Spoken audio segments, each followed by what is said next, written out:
Hello, welcome to the Resistance Book Club. My name is Amy. I am the founder of Working Towards Improvement. This is July's Resistance Book Club. We have studied 2 books this month. I'm a previous nurse educator. I really had no intentions of doing this work, but given the fact that we have Donald Trump in office again, I realize we need a lot of education here in the United States on what is going on and how to understand the systems that are going on around us. I was a previous nurse educator and along with a COVID nurse in 2020. In 2020, it was very difficult. I had no idea what was going on and why people were so hateful and vitriol, just like spewing at us. Well, come to find out, that is the propaganda that was getting put out by Donald Trump, calling COVID a hoax, which in fact it is not a hoax. I watched over 100 people die from COVID. And so this work that we're doing here on the left side of Donald Trump is very important because people need to understand, and so they need to be educated. So that is why we are doing these book clubs. I am also a stay-at-home mom now of 3 small kids. I love reading, learning, hiking, camping, gardening, and also watching movies. This is our agenda for the book club coming up. Next month, we're going to be, I'm recording this August 1st. So this month, we're going to be learning about Christian nationalism, going to be talking about organizing in September. Anybody who is not for Donald Trump needs to be organizing. We really have to get our stuff together on this side. And then October, we're going to talk about brainwashing. In November, we're going to be talking about raising our children, also being playful parenting, and how this can obviously help our kids not to fall for an authoritarian figure in the future. And then in December, we're going to talk about abortion because that's also very important. So, Jason Stanley is the author of How Fascism Works. He's a professor of philosophy at Yale University, earned his BA from the State University of New York at Stony Brook in 1990, and his PhD in 1995 at the Department of Linguistics and Philosophy at MIT. He is the author of 7 books, 2 of which have received awards. We will be studying his book on how propaganda works as well. Paul Mason, an award-winning writer, broadcaster, and filmmaker, previously economics editor of Channel 4 News. His books include Post-Capitalism, Clear, Bright Future, A Radical Defense of the Human Being, Why It's Kicking Off Everywhere, The New Global Revolution, and Rare Earth, a novel. He wrote How to Stop Fascism. I would say this book was a lot more difficult for me to understand. It was more historical, more ideology-based. Still an important book to read. The last half was probably where I would say the most important information was. No, I take that back. It's all important, but it is a difficult read. So, fascist propaganda typically features aching hymns to the sense of anguish that accompanies loss of domination status. This sense of loss, which is genuine, is manipulated in fascist politics into aggrieved victimhood and exploited to justify past, continuing, or new forms of oppression. And that is exactly what is happening today. We have white Christian nationalists becoming the oppressors and oppressing anybody underneath of them. So really, what is fascism? I would say that was hard to understand from this book because there are so many theories about what fascism is, and I don't think anybody really truly knows because each time it rises for different reasons. And it's hard to do one exact definition because maybe this form of fascism doesn't fit those definitions. So Jason Stanley says fascism is ultranationalism of some variety, ethnic, religious, cultural, with the nation represented in the person of an authoritarian leader who speak on its behalf. So Donald Trump is speaking on behalf of the white Christian nationalists. So this is, I would say, ethnic, and also religious. Now, Paul Mason states, fascism is the fear of freedom triggered by a glimpse of freedom, the violent mobilization of people who do not want to be free around the project of destroying freedom, which is also so true because, they're sitting over there on Fox News getting so scared about whatever they say. They're on Fox News. I don't watch Fox News, so I don't really know. And then they're becoming violent and lashing out and scared. And they're like scared to let the people who are rising up in the minority groups to be free. So they have to then be the oppressors and push them back down. So fascist politics like to use the mythic past, and we've seen this in Donald Trump's campaign promises. I promise to make America great again. And this elicits emotional response in these people, which is now leading us to white colonization, oppressing everybody underneath of us. Because the white Christian nationalists are the chosen nation, they are going to be the ones that rule over everyone else because they're the true Christians. Democrats aren't Christian because they kill babies. To understand more about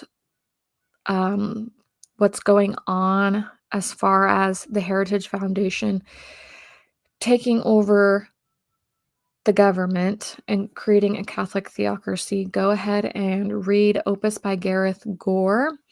And there's a gal on the next page that I want you to follow. She goes in depth on this cult. Also, the mythic past for fascists is that patriarchal family. I grew up on the far right. I'm so familiar. We want man and women only, no gays to have any children, and then women should be at home being child bearers and not being at work. Sadly, it's our Democratic Party that has actually been the one that has allowed women to get out of the home and work outside of the home. So we will see how far we swing into this theocracy. Shannon Babbage is both on Instagram and YouTube. She does her deep dives over on YouTube. Go follow her to learn more about the Opus Dei cult. Now, fascists like to use propaganda, and so we're needing to understand how fascist politics work, because I think they've been using these for a very long time, because I didn't know, but I did grow up on Fox News. Did I know it was propaganda? Absolutely not. I have not even watched it since I moved out at the age of 18. So their goal is to use the propaganda to actually mask the true intentions of what they're doing. So what they're telling their viewers on Fox News is actually the exact opposite of what they're doing factually in their bills and stuff. Like they're telling their people over on Fox News, we're not cutting your Medicaid, while in fact, in the actual bill, the big beautiful bill, they are cutting the Medicaid.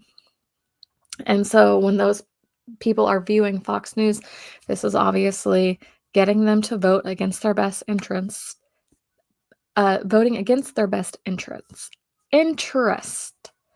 I cannot talk right now.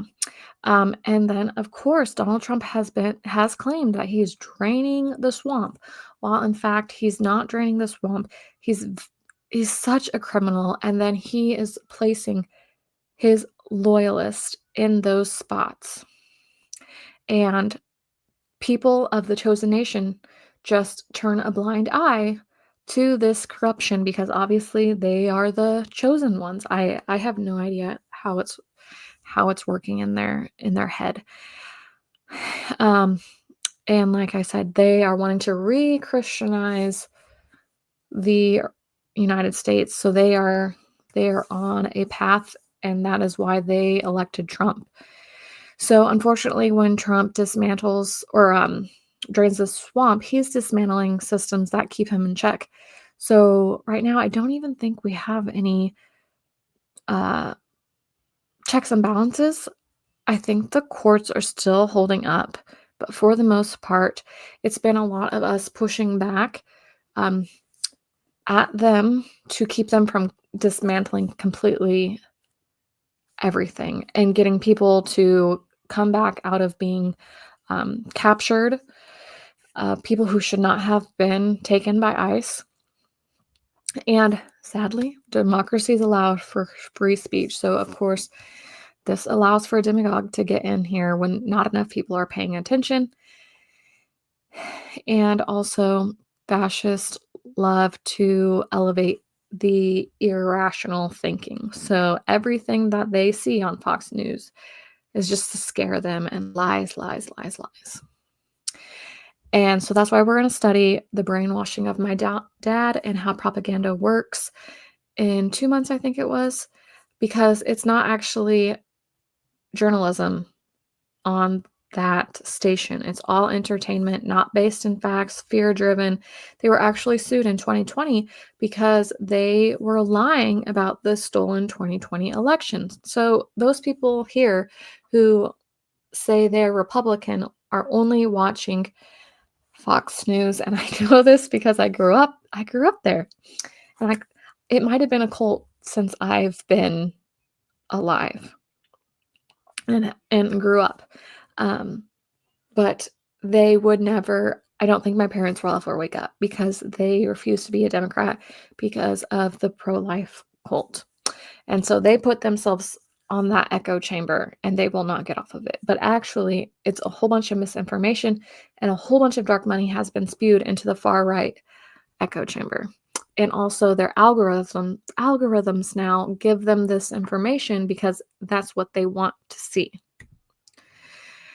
Fascist politicians also use anti-intellectualism.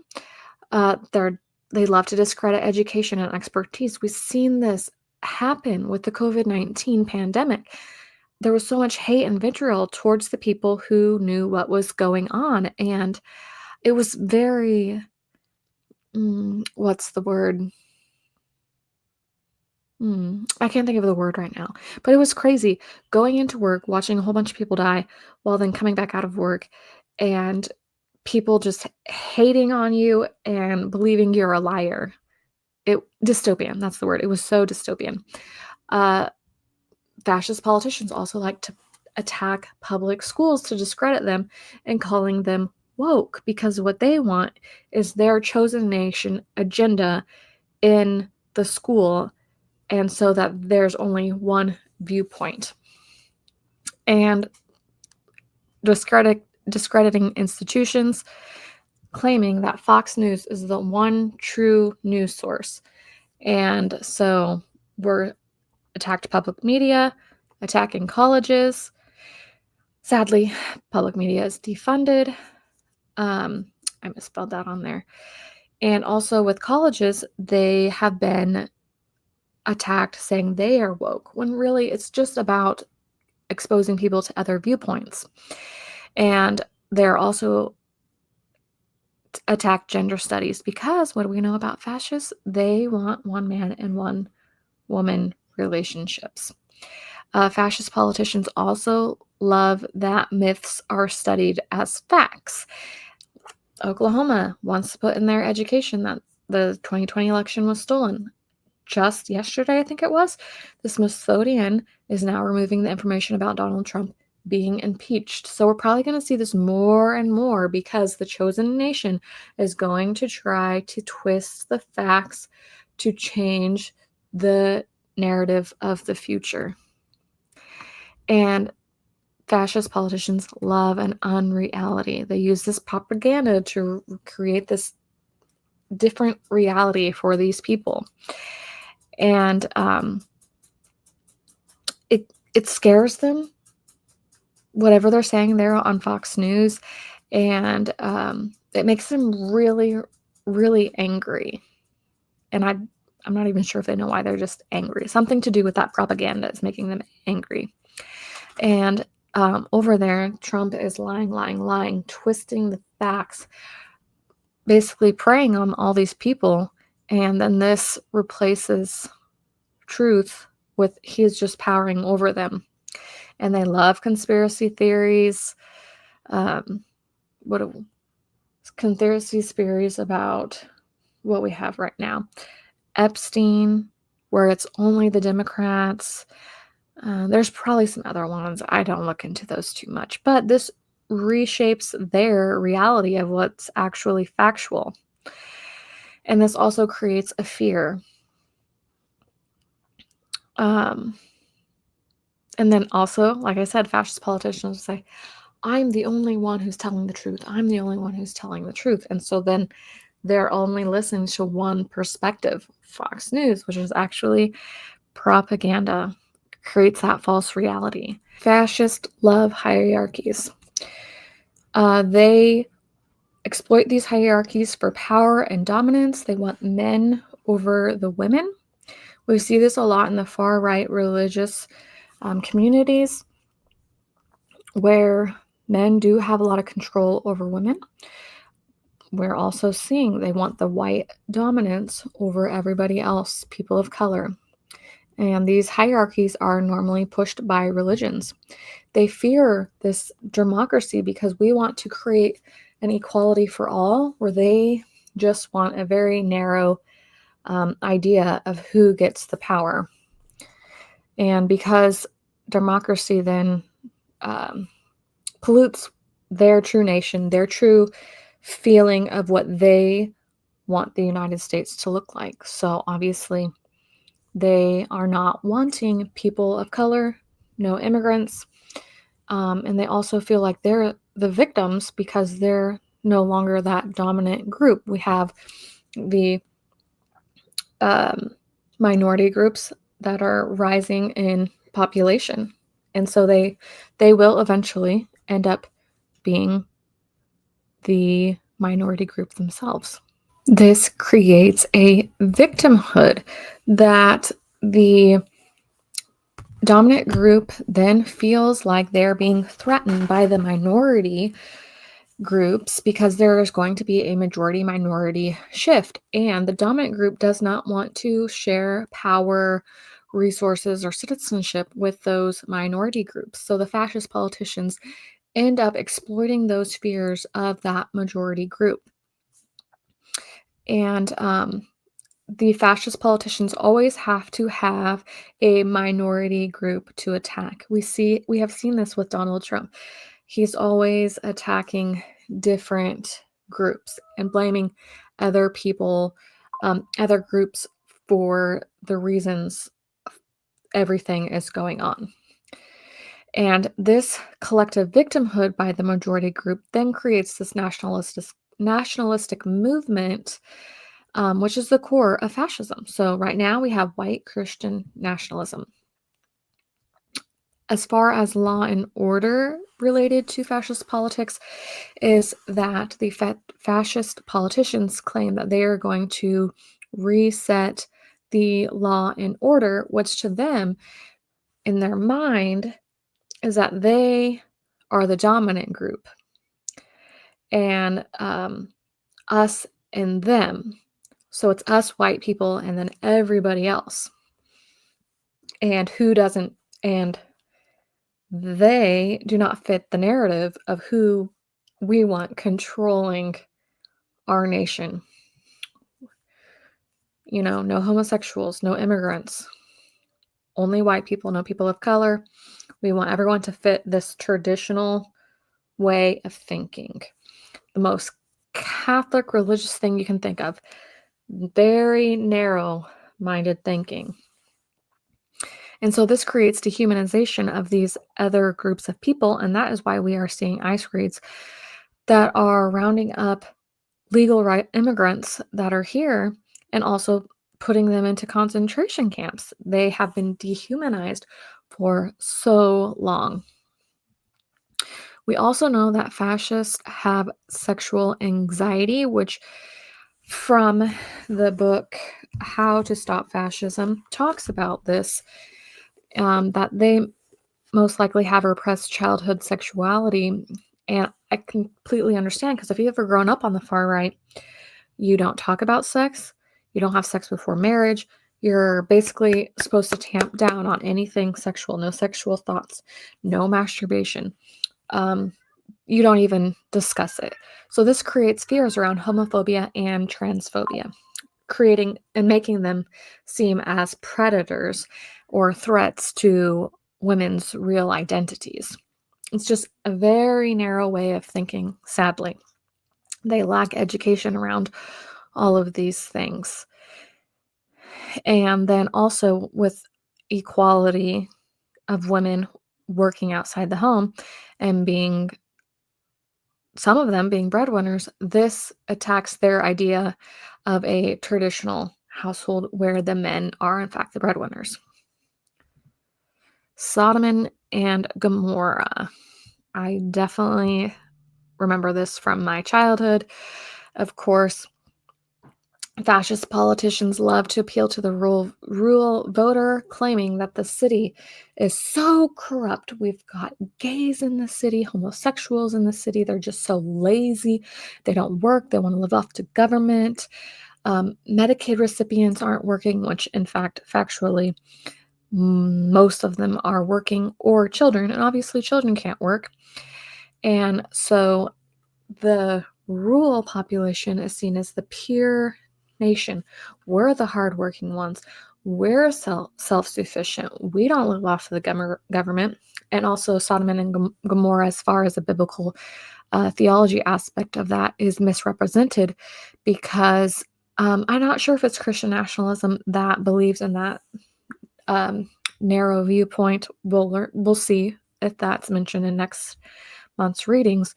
But I remember this growing up, is that Sodom and Gomorrah were destroyed because of the homosexuals.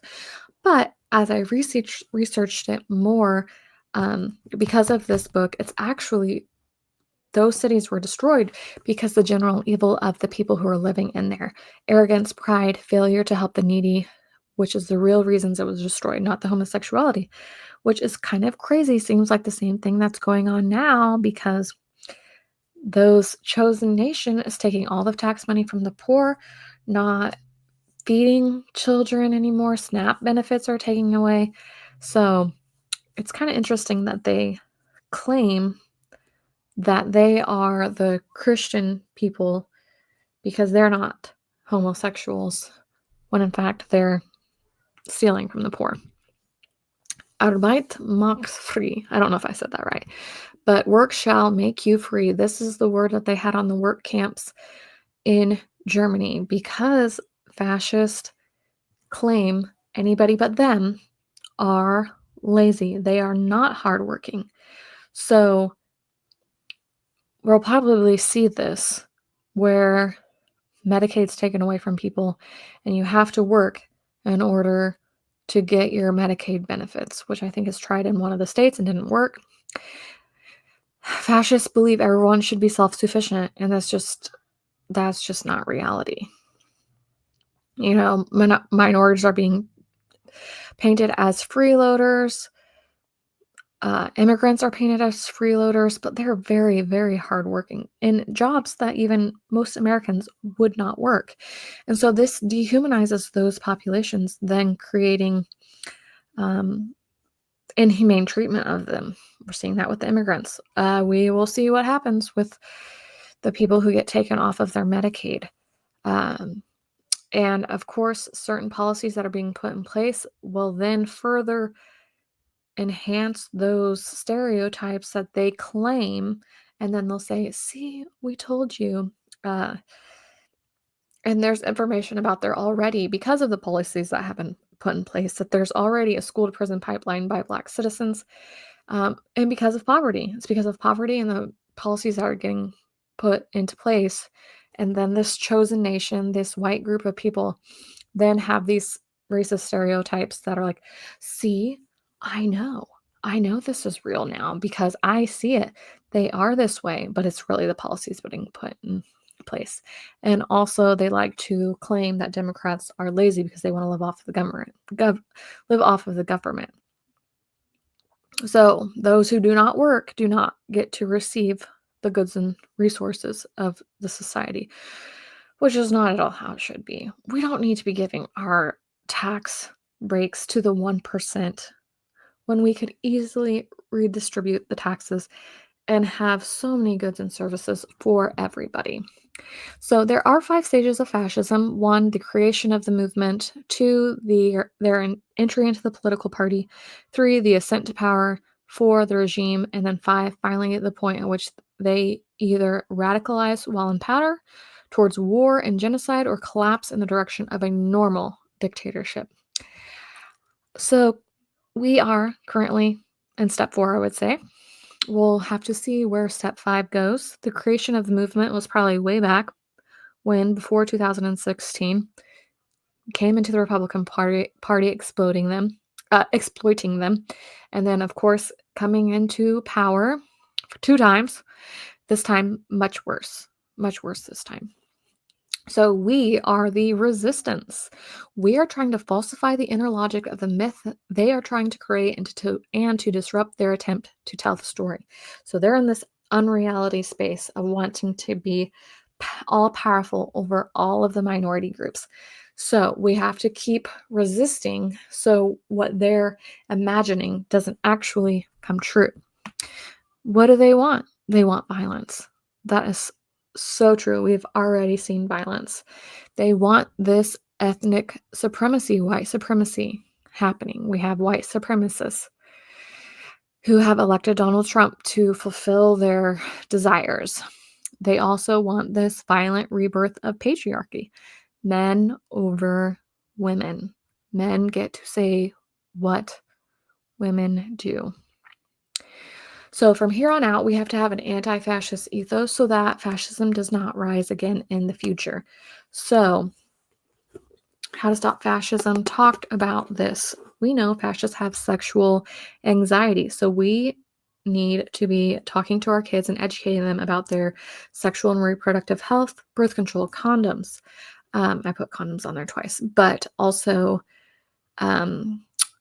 about abortion so that they don't grow up being scared about homophobia or transphobia. So exposing them to these other ideas and that not everyone looks like them. We also need to urge our government to outlaw hate speech and incitement to violence. A big reason we got here is because hate speech has been allowed. So whenever we see hate speech, we need to shut it down, say it's not acceptable. We need to have the police break up the fascist parades. The Proud Boys, they were in Kansas City. And sadly, when they were in Kansas City, I don't know what month it was, the police did not even arrest them or anything. They were just like watching what they were doing. And they got into a U-Haul illegally. Anyways, we also need to create art to help hopefully change the culture. There's been such this culture of hate for so long here because of Donald Trump. So we have to change the culture and have this anti-fascist ethos in everything we do now. We need mass mobilization and grassroots movement. Get yourself registered to vote, get out there and be a part of the community. And in order to change things, we have to be a part of the community and we have to make the change. So, in summary, fascists are driven by their fear, not theory. Fear of whites not being on top, homophobia, transphobia. We're not having that narrow-minded patriarchal family. Anti-fascism needs to be a part of our ethos now. Democracy is an everyday thing, not an every 4 years thing. We on the left need to have a united front. We need to all be working together. No division over here. We all have to come to a united front like the right has. Fascism cannot be defeated by appeals to reason alone or even by collective struggle alone. It has to be morally defeated, forced into logical disarray, encouraged to retreat to the ordinary prejudices of racism, sexism, and nationalism, which, though distasteful, can each be reasoned with and contained. And democracy is for everyone. That is a big problem right now. They are so far gone, they cannot be reasoned with. Anybody who is still following the regime right now, they're gone. They are so gone.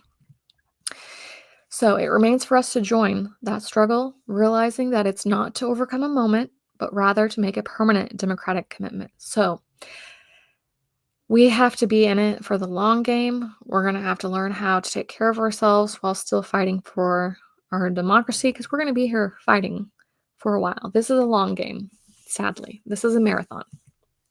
So next month we are going to be studying about Christian nationalism. So the two books that we're choosing is The Psychology of Christian Nationalism and How to End Christian Nationalism. I will be sending out a reading guide on Monday. What day would that be? August 4th. You will receive a newsletter if you are signed up. And I'm going to hopefully in August do this as a live, but my kids are home here for the summer and I have gotten interrupted. So I've had to pause. So I didn't want to do a live while they are home. But thank you so much for viewing our educational information this month regarding fascism. I hope this helps somebody out there. If you haven't had a chance to read these books, I suggest you read them. We will need to educate our future kids about fascist politics because sadly the right continues to use this method more and more. My baby just woke up from her nap. Thank you so much, and we will see you next month for another live book club.